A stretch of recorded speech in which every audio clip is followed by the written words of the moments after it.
Hello everyone, this is Neha Saini in front of you. So आज हम लोग क्या करने वाले हैं, आज हम लोग सीखने वाले हैं कि किस तरह से अगर कोई चीज़ रोटेट कर रही है तो उस पर मोमेंट कैसे लगता है। रोटेट का मतलब यहाँ पर क्या है, रोटेट करने के दो मीनिंग होते हैं। देखिए मैं आपको करके दिखाती हूँ। एक तो रोटेट होता है ऐसे कि मैं अपने एक्सिस पे रोटेट करूँ, ठीक है, और एक रोटेट होता है घूमना। अब मैं घूम के तो नहीं दिखा सकती, लेकिन जैसे आपके व्हीकल्स के जैसे टायर घूमते हैं ना, कार के साइकिल के टायर घूमते हैं, एक वो रोटेशन होता है, ठीक है। सो ये रोटेशन तो एक्सिस के अलोंग है, ये तो अलग है। लेकिन जो टायर घूमता है वो कैसे घूम सकता है, वो दो डायरेक्शन में घूम सकता है, या तो क्लॉकवाइज या एंटी क्लॉकवाइज। दोनों ही डायरेक्शन में हमारा जो टायर होता है वो घूम सकता है। सो उसमें मोमेंट कैसे काम करता है वो हमें यहाँ पर समझना है। टॉपिक इम्पोर्टेंट है, इम्पोर्टेंट तो सभी टॉपिक्स होते हैं, लेकिन हाँ सभी टॉपिक्स की अपनी एक खासियत होती है, तो वो आपको यहाँ पर समझते हुए चलनी है, ठीक है, कि इस टॉपिक में ऐसा क्या है समझने लायक। बोर्ड को देख के घबराना नहीं है कि इतनी सारी थ्योरीज लिख दी हैं। एक एक लाइन को समझाऊंगी, अच्छे से समझाऊंगी।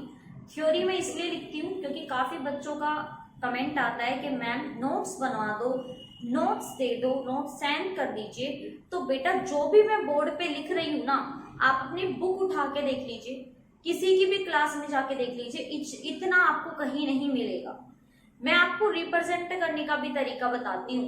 रिप्रेजेंट मतलब कि आपको एग्जाम में कैसे लिखना है। मान लीजिए कोई क्वेश्चन आ जाता है तो आप उसको कैसे रिप्रेजेंट करेंगे, वो तक मैं आपको यहाँ पे सिखाती हूँ। तो ये जो इतनी सारी थ्योरी आप देख रहे हैं, एक्चुअल में ये आपका जो आप एग्जाम में लिखेंगे उसके अकॉर्डिंग है, ठीक है। तो ऐसा नहीं सोचना है ये क्या हो रहा है, क्यों हो रहा है, कुछ भी समझ में नहीं आ रहा है, इतना सब कुछ लिख दिया है, क्या क्या पढ़ेंगे, क्या क्या लिखेंगे। तो अगर आपको नोट्स चाहिए तो भाई लिखना तो पड़ेगा, और नोट्स नहीं चाहिए, सिर्फ समझना है तो बस समझने पे ध्यान दीजिए। लेकिन मैं तो कहूंगी कि जितने नोट्स करोगे, लिखोगे तो याद भी हो जाएगा और शायद और भी अच्छे से समझ में आए। तो बाकी मर्जी आपकी है, बाकी मैं यही सजेशन दूंगी कि जैसा मैं लिखवा रही हूँ लिखोगे तो बेटर होगा, ठीक है। तो चलिए फिर देखिए, सबसे पहले तो आज का टॉपिक बहुत इंपॉर्टेंट होने वाला है। चीजों को समझने के साथ साथ यहाँ पर हमें थोड़ा सा फोकस भी करना होगा। फोकस करने का एक ही तरीका, अपना तो एक ही तरीका होता है, जल्दी से अपना फोन ले लीजिए, लैपटॉप ले लीजिए, जिसमें भी आप वीडियो देखते हैं वो ले लीजिए, पेन ले लीजिए, अपनी नोटबुक ले लीजिए और जल्दी से तैयार हो जाइए, एक शांति से कोने में बैठ जाइए, क्योंकि अब मैं आपको कराने वाली हूँ बहुत ही इंपॉर्टेंट टॉपिक। चीजों को बहुत आराम से धीरे धीरे करके समझेंगे, ठीक है। तो चलो फिर शुरू करते हैं। तो आज का टॉपिक है हमारा कंडीशन ऑफ इक्विलिब्रियम। इक्विलिब्रियम का मतलब मैंने समझा रखा है।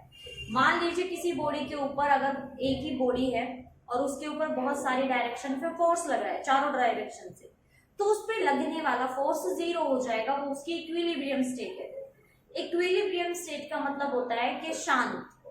अगर मान लीजिए कोई मुझे यहां से भी खींचे और यहां से भी खींचे, अब अगर दोनों फोर्स सेम लगा रहे हैं तो कोई भी मुझे नहीं खींच पाएगा, तो मैं कौन से स्टेट में आ जाऊंगी, इक्विलिब्रियम स्टेट में, ठीक है। सो equilibrium of coplanar non concurrent force acting on a rigid body. एक रिजिड बॉडी के ऊपर एक फोर्स है जो काम कर रहा है। अब वो जो काम करने वाला फोर्स है उसका मोमेंट हमें क्या करना है, फाइंड आउट करना है। टॉपिक बहुत अच्छा है और बहुत ही मजे आएंगे आपको ये करने में, क्योंकि टायर सबने देखा है, टायर को अज्यूम करके आप कोई भी चीजों को आराम से समझ सकते हो। तो चलिए फिर शुरू करते हैं। When A coplanar non concurrent, जो आपके फोर्स होंगे वो कोप्लेनर होंगे, non concurrent force is acting on a rigid body. और किस पे मूव कर रहे हैं, किस पे काम कर रहे हैं, रिजिड बॉडी पे। मे change its position in either direction, किसी भी डायरेक्शन में मोमेंटम को क्या कर सकता है, चेंज कर सकता है। और मे रोटेट द बॉडी, या तो मोमेंटम को चेंज करेगा या बॉडी को रोटेट करेगा। So equilibrium to be maintain this condition must be. मैं समझाती हूँ क्या कहने की यहाँ पर कोशिश की जा रही है। अगर आपका टायर घूमता है, आपने किसी टायर पे या फिर किसी रिजिड बॉडी पे मोशन किया, आई मीन टू से फोर्स लगाया, अब उस पे दो काम हो सकते हैं। अगर वो बॉडी ऑलरेडी मोशन में थी तो आप उसका मोमेंटम इंक्रीज कर सकते हैं। मोमेंटम का मतलब होता है mv। Mass into velocity. अब मास को तो आप चेंज नहीं कर सकते, लेकिन आप फोर्स लगा के उस ऑब्जेक्ट का मोमेंटम चेंज कर सकते हैं, वेलोसिटी चेंज कर सकते हैं। भाई वो धीरे चल रही थी, आपने धक्का लगाया, वो तेजी से चलने लगी, उसकी वेलोसिटी इंक्रीज हो गई। दैट्स मीन कि आप या तो उसकी क्या कर देंगे, मोमेंटम चेंज कर देंगे, या फिर आप उसका क्या कर सकते हो, आप उस बॉडी की डायरेक्शन को चेंज कर सकते हो। मान लीजिए कि वो बॉडी ऑलरेडी बहुत ज्यादा तेजी से चल रही थी, लेकिन आपने फोर्स लगाया तो डायरेक्शन चेंज हो गई। मान लीजिए कोई भाग रहा है, रेस हो रही है और कोई एथलीट है वो भाग रहा है भाग रहा है भाग रहा है, किसी ने अगर साइड में से आके उसे धक्का लगाया तो उसकी डायरेक्शन क्या हो जाती है, चेंज हो जाती है। इस बात को तो आप अपनी कॉमन सेंस एंड अपनी एवरीडे लाइफ के साथ भी कनेक्ट करके देख सकते हो कि आप भाग रहे हो तो कोई आपके आगे अगर धक्का लगा दे तो आप भागते भागते ऐसे हो जाते हो या ऐसे हो जाते हो। दैट्स मीन कि आपकी डायरेक्शन चेंज हो गई है। तो कहने का मतलब क्या है, एक बार इस लाइन को दोबारा से पढ़िए। When A coplanar non concurrent force is acting on rigid body, अगर नॉन कॉन्करेंट कोप्लेनर फोर्स एक रिजिड बॉडी पर क्या होगा, एक्ट करेगा, तो या तो उसका मोमेंटम चेंज हो जाएगा या फिर उसकी डायरेक्शन चेंज हो जाएगी और वो रोटेट हो जाएगा। और इसको करने के लिए, इक्विलिब्रियम कंडीशन लाने के लिए आपको क्या करना होगा, देखिए कंडीशन क्या है हमारे पास, vertical component zero, vertical component zero होना चाहिए। Algebraic sum of vertical component of force must be zero. देखिए अगर कोई मुझे ऐसे ऊपर से दबाए और नीचे से दबाए, तो कोई मुझे अगर इधर से धक्का देगा तो मैं रोटेट नहीं कर पाऊंगी, क्योंकि वर्टिकल मेरे ऊपर क्या लग रहा है, फोर्स। इसलिए बोला गया अगर किसी चीज को रोटेट करना है तो आपको वर्टिकल फोर्स को क्या करना होगा, वर्टिकल कंपोनेंट्स को क्या करना होगा, जीरो करना होगा। फर्स्ट लाइन समझ में आई? ये तो कॉमन सेंस है। अगर ऊपर से फोर्स लगेगा तो आप क्या नहीं कर पाओगे, फोर्स अप्लाई नहीं कर पाओगे ना। हॉरिजॉन्टल कंपोनेंट भी क्या होना चाहिए आपका, zero. The algebraic sum of horizontal component of force must be zero. Horizontal भी कितना होना चाहिए, जीरो। एम क्या है हमारे पास, algebraic sum of moments of all forces about any point, किसी भी पॉइंट पे जो मोमेंट है उन सब का सम भी कितना होना चाहिए, जीरो। अब देखिए यहाँ तक की लाइन इतना मुश्किल नहीं थी। अगर मैं आपसे ये टॉपिक दूं, कंडीशन बताइए, सिंपल सा। तो सबसे पहले आप ये बताएंगे, अगर किसी भी रिजिड बॉडी पर क्या लग रहा है, फोर्स लग रहा है, कैसा फोर्स है वो, कोप्लेनर है और कॉन्करेंट है। अगर वो फोर्स लग रहा है तो दो काम हो सकते हैं, बॉडी का मोमेंटम चेंज हो सकता है, डायरेक्शन चेंज हो सकती है और रोटेट भी कर सकती है। रोटेट आपका मोशन में ही आ जाता है, मोमेंटम में, ठीक है। सो यानी कि मोमेंटम चेंज हो सकता है, डायरेक्शन चेंज हो सकती है, बॉडी रोटेट कर सकती है। और उसके लिए कंडीशन क्या बताई गई है, तीनों चीजों को जीरो कर दो। तीनों चीजों को मतलब उनके सम को जीरो कर दो। Vertical component zero, horizontal component zero, total movement of the body zero. तीनों चीजों को जीरो कर दो और यहां तक का काम तो आप आसानी से लिख सकते हो अपने एग्जाम में, बिल्कुल भी मुश्किल नहीं है। इतना काम तो आप सिंपली कर सकते हो, ठीक है। नेक्स्ट देखो बच्चा party, law of movement of force. अब हमें मूवमेंट ऑफ फोर्स का क्या लगाना है, लो, वो तो हमें पता है क्या होता है, टोटल फोर्स जीरो होना चाहिए। So it state that if a number of coplanar forces are acting on a body, ये स्टेट क्या, ये लॉ क्या बताता है, अगर किसी एक बॉडी पर बहुत सारे फोर्स लग रहे हैं under equilibrium, the force of clockwise movement is equal to the sum of anti clockwise movement. अगर किसी एक बॉडी पर दोनों फोर्स लग रहे हैं, क्लॉकवाइज एंड एंटी क्लॉकवाइज, तो जस्ट क्या कर दीजिए, दोनों को सम को इक्वल कर दीजिए। तो देखिए भाई मैंने यहाँ पर एक डायग्राम बनाया है, आपको दिखाई दे रहा है। जस्ट हमने क्या किया है, हमारे पास एक रिजिड बॉडी थी, एक टायर था, उस पे हमने क्या किया, इस तरफ फोर्स लगाया। अब भाई ये ऐसे घूमेगा तो एंटी क्लॉकवाइज घूमेगा, तो ये इधर आएगा। भाई ये ऐसे घूमेगा तो ऐसे आएगा। और ये वाला जो फोर्स मैं लगा रही हूँ, ये लगा रही हूँ मैं क्लॉकवाइज, तो हमारा F2 किसके इक्वल आ जाएगा, F4 के इक्वल हो जाएगा। यानी कि आप देख सकते हैं ये दोनों फोर्सेस इक्वल एंड अपोजिट है, ये दोनों फोर्सेस इक्वल एंड अपोजिट है। ध्यान से समझिएगा इस चीज को, आपके आधे से ज्यादा पार्ट यहीं पर ही कवर हो रहा है कि हमारे ये दोनों फोर्सेस क्या हैं, ये हमारा क्लॉकवाइज है, इक्वल एंड अपोजिट, ये हमारा एंटी क्लॉकवाइज है, इक्वल एंड अपोजिट। यहाँ पर रेडियस F1 की R1 है, F2 की R2 है, F3 की R3 है एंड F4 की R4 है। तो ये तो सिस्टम आपके कंप्लीटली क्या है, समझ में आ जाएगा, बहुत आसान है, मुश्किल बिल्कुल भी नहीं है।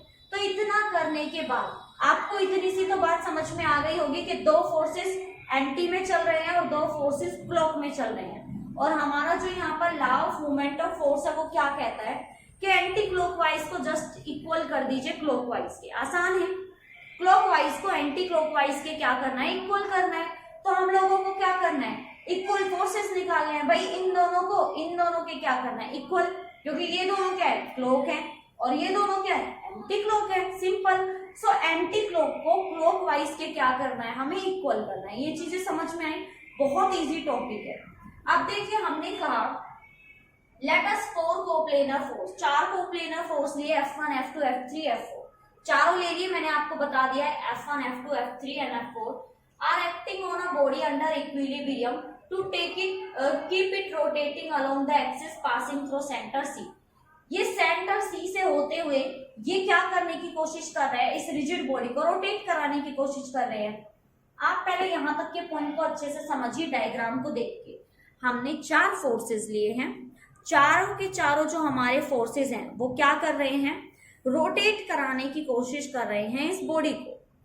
आप अगर ध्यान से देखेंगे, सबसे नीचे एंड सबसे ऊपर F1 एंड F3 ये हमारे कैसे हैं, एंटी क्लॉकवाइज डायरेक्शन में। भाई एंटी क्लॉकवाइज का मतलब होता है जो क्लॉक के उल्टा चले, घड़ी के उल्टा चले। तो क्लॉकवाइज क्या होता है, ये, ठीक है। तो ये दोनों तो क्या है हमारे एंटी क्लॉकवाइज। इन दोनों को देखोगे तो क्या हो जाएगा, ये क्लॉकवाइज। तो हमें जस्ट क्या करना है, जैसे कि हमें law of moment of force में बताया गया है कि जो भी टोटल फोर्स हमारे इक्विलिब्रियम में रखने के लिए हमारे इक्वल होते हैं, जस्ट उनको क्या करना है, इक्वल कर देना है। यानी कि जो भी फोर्स लगेगा रिजिड बॉडी में, उनको जस्ट क्या कर दीजिए, आप लोग इक्वल कर दीजिए। सो सिंपल सी बात है कि इन दोनों के क्या करना है, इक्वल। तो यहां तक का सिस्टम समझ में आया कि सेंटर C के अलावा हमें क्या करना है, सभी फोर्सेस को इक्वल करना है। सो देखिए, late R1, R2 and R3 and R4, R1, R2, R3 and R4 हमारे पास 4 क्या है, perpendicular distance of each force respectively. यानी कि देखोगे आप तो F1 के परपेंडिकुलर क्या है, R1, F2 के परपेंडिकुलर क्या है, R2, F3 के परपेंडिकुलर क्या है, R3 और F4 के परपेंडिकुलर क्या है, R4। तो हमारे पास यहाँ पर 4 क्या है, परपेंडिकुलर डिस्टेंसेस हैं from C। Now taking moment of all forces about C। अब हमने क्या लेना है, मोमेंटम लेना है और सबका। अब जिनको मोमेंटम नहीं आता निकालना वो सीखो। देखिए मोमेंटम कैसे निकालते हैं। मान लीजिए कि आपके पास कोई क्या है, हॉरिजॉन्टल लाइन, मैंने इसका नाम दे दिया AB।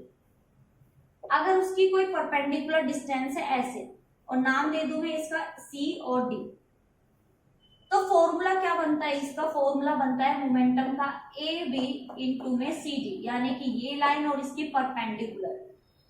तो ध्यान से देखिए, इस वाली की जो लाइन है F1, इसका परपेंडिकुलर कौन है, R1। तो आप क्या करोगे, F1 गुना में R1। तो देखिए सम ऑफ क्लॉकवाइज मोमेंट्स, तो क्लॉकवाइज क्या है हमारे, क्लॉकवाइज है ये F2 एंड F4। तो क्या होगा, F2 मल्टीप्लाई बाय R2, यानी कि फोर्स इंटू में परपेंडिकुलर डिस्टेंस, और फिर क्या है हमारा F4 इंटू में R4। अब हम एंटी क्लॉकवाइज का निकालेंगे। एंटी कौन कौन से हैं, F3 and F1। So F1 R1, F3 R3। और हमें यहाँ पर लॉ ऑफ मोमेंट, देखिए यहाँ पर हमारा क्या हो गया, सम हो गया क्लॉकवाइज का और सम हो गया एंटी क्लॉकवाइज का। एंटी क्लॉकवाइज कितना आया है हमारे पास, F1 R1, F3 R3। तो सिंपल हमें क्या करना है, जैसा कि हमें यहाँ पे बोला गया है law of moment of force में कि आपको जस्ट दोनों को क्या करना है, इक्वल। तो भाई हमने क्या किया, according to law of moment दोनों ही फोर्सेस को क्या कर दिया, इक्वल रख दिया। और जब हम इसको सारों को एक तरफ लेके आएंगे तो हमारा जो टोटल फोर्स, टोटल जो मोमेंट निकल के आएगा वो क्या हो जाएगा, 0। ये हमें यहाँ पर फाइंड आउट करना था। आप देख सकते हो, मैं इसका ओवरऑल आपको बताती हूँ एक्चुअल में हमने किया क्या है। एक बॉडी है जो रोटेट कर रही है, उस बॉडी पर लगने वाले हैं कितने फोर्स? 4, क्लॉकवाइज में 2, एंटी क्लॉकवाइज में 2। हमने कहा कि जब ये बॉडी जो है इसका एक्सिस ऑफ रोटेशन है, इसको क्या करना पड़ेगा, हमें इक्विलिब्रियम में लाना पड़ेगा। तो ये लॉ बोलता है हमारा कि अगर आप किसी भी बॉडी पर फोर्स लगा रहे हो, कोप्लेनर या कॉन्करेंट फोर्स लगा रहे हो, तो या तो उस बॉडी का मोमेंटम चेंज हो जाएगा, या वो रोटेट कर जाएगी, या फिर उसकी डायरेक्शन चेंज हो जाएगी।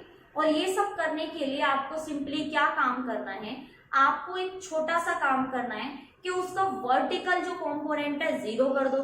यानी कि आप देख सकते हो algebraic sum of vertical component, vertical 0 कर दो, हॉरिजॉन्टल 0 कर दो, टोटल मोमेंट उस पे 0 कर दो। तो सिंपल सा आपको जो चाहिए था वो आपको मिल जाएगा, यानी कि टोटल जो फोर्स होगा उस बॉडी पे क्या हो जाएगा? 0। दूसरी बात, फिर हमने लगाया law of moment of force. और law of moment of force हमें क्या कहता है कि अगर आप किसी बॉडी के ऊपर फोर्स लगा रहे हो, फोर्स एंटी क्लॉकवाइज और क्लॉकवाइज है, तो सिंपल सा दोनों फोर्सेस को इक्वल कर दो। तो जैसे ही हमने फोर्सेस निकाले यहाँ पर क्लॉकवाइज और एंटी क्लॉकवाइज, लास्ट में हमने इन दोनों को क्या कर दिया? सम के इक्वल कर दिया, यानी कि सम ऑफ क्लॉकवाइज और सम ऑफ एंटी क्लॉकवाइज डायरेक्शन, इन दोनों को हमने यहाँ पर क्या कर दिया है? इक्वल कर दिया। तो जब हमने इसको इक्वल किया यहाँ पर, तो हमने क्या देखा? According to law of movement हमारा जो क्लॉकवाइज था और जो एंटी क्लॉकवाइज था किसके इक्वल आ गया? 0 के। अब ये तो आसान था, थ्योरी बहुत आसान है, सिर्फ देखने में ऐसी लग रही है कितनी खतरनाक है, कुछ समझ में नहीं आएगा, लेकिन आप खुद देख चुके हो कि याद भी हो गई है ना। दूसरी बात, डायग्राम आपको याद होना चाहिए। डायग्राम रियल में बहुत आसान है, सिर्फ आपको एक बॉडी लेनी है, क्लॉकवाइज एंटी क्लॉकवाइज फोर्स लगाने हैं, पर याद रखना ऊपर नीचे वाले पैरेलल होंगे, ठीक है, इक्वल एंड अपोजिट ये वाले, और फिर परपेंडिकुलर डिस्टेंस, इसको रेडियस भी बोल सकते हो। तो आसान है ना, बहुत आसान है, 1-2 बार करोगे तो समझ में आ जाएगा। तो भाई इसी का ही सेकंड पार्ट है हमारा, उसको मैं अब कराऊंगी आपको, लेकिन उससे पहले आपको क्या करना है, इसका पहले तो स्क्रीनशॉट ले लीजिए, क्योंकि फिर मैं इसको इरेज करूंगी तो फिर आप लोगों के लिए थोड़ी सी समस्या आ जाती है ना। तो जल्दी से इसको आप लोग स्क्रीनशॉट ले लीजिए, देन उसके बाद में इसका सेकंड पार्ट कराऊंगी। आसान है ना? मुझे कमेंट करके बताइएगा कि एक बार में किसको ये वाला टॉपिक समझ में आता, क्योंकि अगर ये वाला टॉपिक आपको एक बार में समझ में नहीं आया ना, तो बेटा इससे आसान से टॉपिक है भी नहीं मूवमेंट ऑफ फोर्स में। सबसे जो इजी टॉपिक था वो यही था, और सच्ची में बहुत आसान है। मुझे ये टॉपिक सबसे इजी लगा समझाने में भी, और अगर कोई बच्चा इसको ध्यान से समझ रहा है, अच्छे से नोटबुक में नोट डाउन कर रहा है, इसको समझ रहा है, तो उस बच्चे के लिए तो आसान है। बाकी जो ध्यान नहीं दे रहा है उन बच्चों को तो मैं क्या ही कहूँ, उनको फिर मैं कुछ नहीं कह सकती। तो जल्दी से इसको नोट डाउन करके देन उसके बाद शुरू करते हैं हमारा नेक्स्ट पार्ट। नेक्स्ट पार्ट ज्यादा मुश्किल नहीं है, उसके बाद हमारे न्यूमेरिकल्स आएंगे। इसके न्यूमेरिकल्स भी बहुत इजी हैं। आपको कोई भी एक बॉडी दे दी जाएगी, उस पर फोर्स बता दिया जाएगा, आपको जस्ट क्या करना है, उस पर सभी फोर्सेस को अप्लाई करना है, यानी कि क्लॉकवाइज एंड एंटी क्लॉकवाइज।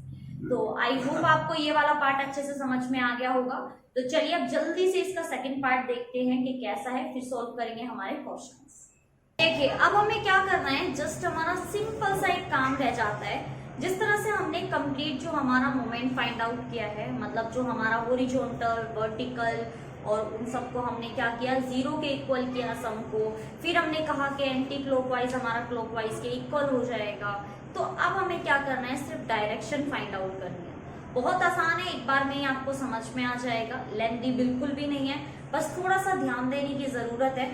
थोड़ा सा भी ध्यान दोगे तो एक बार में समझ में आ जाएगा। तो देखो हमें एक्चुअल में करना क्या है, to find resultant of a coplanar non concurrent non parallel force system. यानी कि अब तक जो हमने लिया था वो हमारा पैरेलल था, कोप्लेनर था और कॉन्करेंट भी था, लेकिन ना तो ये प्लेनर है, ना ही पैरेलल है, ना ही ये क्या है आपका कॉन्करेंट है।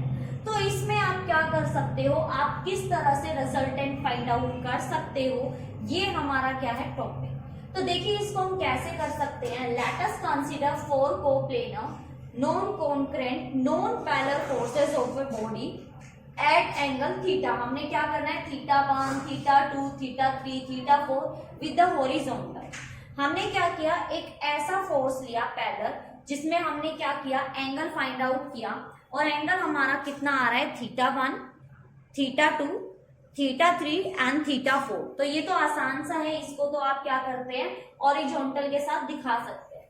नेक्स्ट हमने कहा कि हॉरिजॉन्टल कंपोनेंट ऑफ फोर्सेस क्या होंगे। सो हॉरिजॉन्टल कंपोनेंट ऑफ फोर्सेस देखिए क्या होंगे, F1 हॉरिजॉन्टल को H से शुरू करते हैं, आई मीन डिनोट करते हैं, ये तो आपको याद रखना है। Horizontal component is equal to F1 cos theta 1, F2 cos theta 2 minus F3 cos theta 3 and F4 cos theta 4। ये मैंने ऐसे क्यों किया है, मैं थोड़ा सा आपको बता देती हूँ। भाई हमारे पास जो दो फोर्स होते हैं वो क्या होते हैं, एंटी क्लॉकवाइज क्लॉकवाइज डायरेक्शन में होते हैं। तो दो तो आप क्या लेंगे, पॉजिटिव लेंगे। तो मैंने यहाँ पे F1 एंड F4 को लिया है पॉजिटिव, डायग्राम में देख लीजिएगा F1 F4 कहाँ पे था। और F2 एंड F3 को मैंने लिया है नेगेटिव, क्योंकि ये दोनों किस में थे, नेगेटिव डायरेक्शन में थे। तो ये छोटी छोटी चीजों को आपको यहाँ याद रखना है। तो हमने यहाँ पे हॉरिजॉन्टल कंपोनेंट को क्या कर दिया है, लिख दिया है। अब हम लिखेंगे वर्टिकल। देखिए हॉरिजॉन्टल होती है हमारी ये लेटी हुई लाइन, ठीक है, और ये वाली लाइन क्या होती है हमारी वर्टिकल। तो हॉरिजॉन्टल लाइन तो हमारी, हॉरिजॉन्टल लाइन के लिए कंपोनेंट हो गए ये वाले। वर्टिकल लाइन के लिए कंपोनेंट क्या हो जाएंगे, F1 sin theta 1, F2 sin theta 2, F3 sin theta 3 minus F4 sin theta 4। Horizontal में F2 एंड F3 आपके माइनस में थे, और यहाँ पे वर्टिकल में F3 एंड F4 आपके क्या हो गए, माइनस में हो गए हैं। अब हमें क्या करना है, जैसे कि रिजल्टेंट की वैल्यू होती है हमारी हॉरिजॉन्टल का स्क्वायर, वर्टिकल का स्क्वायर और उनका रूट। सिंपल, रिजल्टेंट क्या होता है, हॉरिजॉन्टल का स्क्वायर, वर्टिकल का square. So find the direction of resultant. Direction कैसे हम फाइंड आउट करते हैं, just tan theta is equal to V by H। Vertical component is divided by horizontal component and theta is equal to क्या हो जाएगा हमारा, उधर चला जाएगा हमारा tan inverse del V by del H। ये जो होता है ना, ये इसको बोलते हैं समेशन। समेशन का मतलब होता है सम, टोटल सम, कि किसी भी ऑब्जेक्ट पे, किसी भी बॉडी पर कितना वर्टिकल लग रहा है फोर्स और कितना हॉरिजॉन्टल लग रहा है, उनका जब आप कर दोगे तो क्या हो जाएगा, सम हो जाएगा। तो भाई ये हमारे पास क्या आ गई है, वर्टिकल। जब हमारे पास जो फोर्स है, जो हमारे पास जो भी वैल्यूज हैं वो कोप्लेनर नहीं है, पैरेलल नहीं है, कॉन्करेंट नहीं है, तो हमें क्या करना है, ये वाला हमारा कंपोनेंट को यूज करना है। मान लीजिए कि आपको इसमें न्यूमेरिकल आ जाए तो आप उसको कैसे सॉल्व करोगे। सपोज कि आपको इस पे न्यूमेरिकल आ जाए तो आप उसको कैसे सॉल्व करोगे, बहुत इजी है। आपको देखो फोर्स की वैल्यू दी जाएगी, F1, F2, F3, F4 आपको दिया जाएगा। आपको थीटा 1, थीटा 2, थीटा 4 सब कुछ दिया जाएगा, ठीक है। फिर उसके बाद ऐसे ही देखो, इसमें भी तो F1, F2, F3, theta 1, theta 2, theta 3 use हो रहा है ना। आपको जब ये सारी की सारी वैल्यू दे दी जाएगी तो आपको सिर्फ इतना याद रखना है कि हॉरिजॉन्टल में माइनस कौन कौन है, F3 एंड F2। आपके यहाँ पे वर्टिकल में माइनस कौन है, F3 एंड F4। जस्ट आपको वैल्यूज को पुट करना है और आंसर निकालना है, इतना आसान आएगा। जब आप इन सब की वैल्यूज को यहाँ से फाइंड आउट कर लेंगे, summation of H and summation of V, तो सिंपली क्या है, उसको रिजल्टेंट में रख देना। इसको सॉल्व करने के बाद यहाँ पर हॉरिजॉन्टल की वैल्यू, इसको सॉल्व करने के बाद यहाँ पे वर्टिकल की, आपके पास रिजल्टेंट आ जाएगा, सिंपल। उसके बाद आपको अगर डायरेक्शन निकालने के लिए कहा जाए तो वर्टिकल की वैल्यू को हॉरिजॉन्टल से क्या कर देना, डिवाइड, तो जस्ट आपके पास क्या आ जाएगी, डायरेक्शन। तो भाई इतना सिंपल है ये, मुश्किल तो मैं कहूंगी नहीं बिल्कुल भी कि ये है, बहुत आसान है। एक दो बार भी प्रैक्टिस करोगे तो आसानी से समझ में आ जाएगा। और कोशिश कीजिएगा इसको अच्छे से समझने की। सबसे पहले तो अपनी नोटबुक में इसको नोट डाउन कर लीजिएगा, समझ लीजिएगा, देन उसके बाद एक बार खुद से इस कंप्लीट की प्रैक्टिस कर लीजिएगा। जो मैंने इससे पहले आपको कराया है ना कॉन्सेप्ट, जो हमने किया है कि हमारे पास अगर मान लीजिए कोई एक रिजिड बॉडी है, उस पे हॉरिजॉन्टल वर्टिकल मोमेंटम किस तरह से जीरो करने हैं, फिर law of moment of force लगाना है, ये सारी चीजें एक बार खुद से करके देख लीजिएगा, आपको बहुत अच्छे से समझ में आ जाएगी। अब यहाँ तक आज का काम हमारा फिनिश्ड हो जाता है। आप चाहें तो एक बार इसका स्क्रीनशॉट ले सकते हैं बहुत आसान है, एक दो बार अगर आप इसकी प्रैक्टिस करेंगे तो आपको आ जाएगा। दूसरी बात, इसके ऊपर न्यूमेरिकल्स आ सकते हैं, तो कृपया करके इतना याद रखें कि F2 F3 हॉरिजॉन्टल में माइनस होगा, F3 F4 वर्टिकल में माइनस होगा। अगर आपने ये माइनस प्लस का साइन गड़बड़ किया तो फिर आपका कंप्लीट न्यूमेरिकल गलत हो जाएगा, मैं पहले ही कह रही हूँ। तो ऐसा ना हो कि आप लोग गड़बड़ कर दे और आपको कुछ भी समझ में ना आए, ठीक है। तो भाई यहाँ पे मेरा काम फिनिश हो जाता है, अब आपका काम शुरू होता है। जल्दी से अपनी नोटबुक में फटाफट से सारे काम को अपने से अच्छे से कर लीजिएगा। नेक्स्ट टॉपिक है इसका फीचर्स कराऊंगी मैं, कि हमने जो ये फोर्सेस पढ़े हैं इसमें फीचर्स कैसे होंगे। फीचर्स तभी समझ में आएंगे जब आपको टॉपिक समझ में आएगा, है ना। कुछ चीजें आएंगी तभी चलानी, जब आपको यूज करना आता होगा तभी तो फीचर्स काम के हैं। भाई आपने नया फोन ले लिया, फोन तो यूज ही करना नहीं आता, फीचर्स का कहाँ से यूज करोगे। तो सबसे पहले टॉपिक को अच्छे से कर लीजिए, फीचर्स को मैं सिखा दूंगी, ठीक है। सो कंप्लीट करके रखिएगा अपने नोट्स, जब तक हम नेक्स्ट लेक्चर करेंगे तब तक अच्छे से पूरी कंप्लीट करके रखिएगा। एंड आई होप आप बहुत अच्छे से बात मानेंगे और प्रैक्टिस भी करेंगे इसकी। मैं मिलूंगी आपको नेक्स्ट लेक्चर में, तब तक के लिए छोटा सा टास्क जो हमेशा देती हूँ। आज टास्क आपके लिए बहुत बड़ा है, ये टॉपिक अच्छे से कर लीजिएगा। क्यों कर लीजिएगा, क्योंकि हम लोग जो नेक्स्ट करेंगे उसमें न्यूमेरिकल्स कराऊंगी, और न्यूमेरिकल्स तभी करोगे जब इनकी वैल्यूज को याद कर लोगे। तो लर्न करने का काम भी आज मैं आपको दे रही हूँ, प्लीज लर्न कर लीजिएगा अच्छे से टॉपिक्स को, वैल्यूज को लर्न कर लीजिएगा कि हॉरिजॉन्टल में क्या है, वर्टिकल में क्या है, डायरेक्शन कैसे फाइंड आउट करोगे, क्योंकि ये चीजें आएंगी तभी आप न्यूमेरिकल सोल्व कर पाओगे, ठीक है।